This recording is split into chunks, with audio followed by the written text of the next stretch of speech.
So Kerry, let's orient people just to make sure we're on the same page here. Because we know what we mean when we're using terms like Egyptian and Canaanite, but not everybody always does. And sometimes it makes scripture study confusing and frustrating, and we feel like we're not getting it. So a really simple description is you have Egypt, which at the time is it is a dynastic power in their known world. Yeah. So this would be the Mediterranean Sea. Mediterranean Sea there. Here, just to orient you, there is where we would put Jerusalem today, close to the Dead Sea. There's the Jordan River and the Sea of Galilee.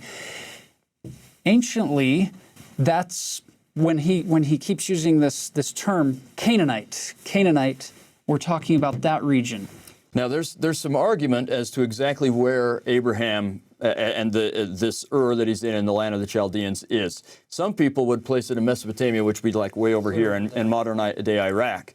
But based on the evidence from this, and there's people who even without the Book of Abraham have proposed this, but based on this evidence of the Egyptian syncretization that's going on here, it's quite likely that it's kind of up here on the border between Syria and Turkey.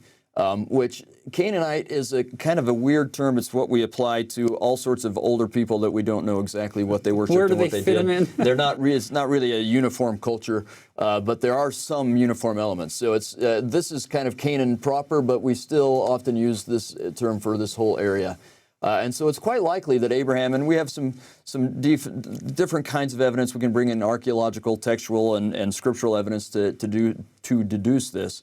But I suspect that this is probably the area that it's happening in, and it's got a lot of this kind of Canaanite or Semitic religious influence and Egyptian influence.